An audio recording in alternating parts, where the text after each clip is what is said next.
Does Maine's ranked choice voting system need to be changed? It wasn't until 1:35 a.m., 10 days after the primary election, that results were finalized.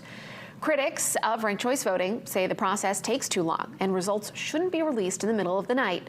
We spoke with University of Maine political science chair Mark Brewer about the RCV process.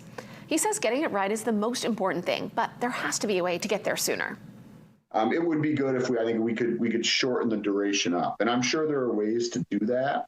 I think you're right that it would probably take an investment of some resources, and we all know that resources are tight. But I think it's a question that the legislature should ask, and the Secretary of State's office should ask, and they should investigate what their options are. I think going into the next election cycle, which of course is going to be a presidential cycle.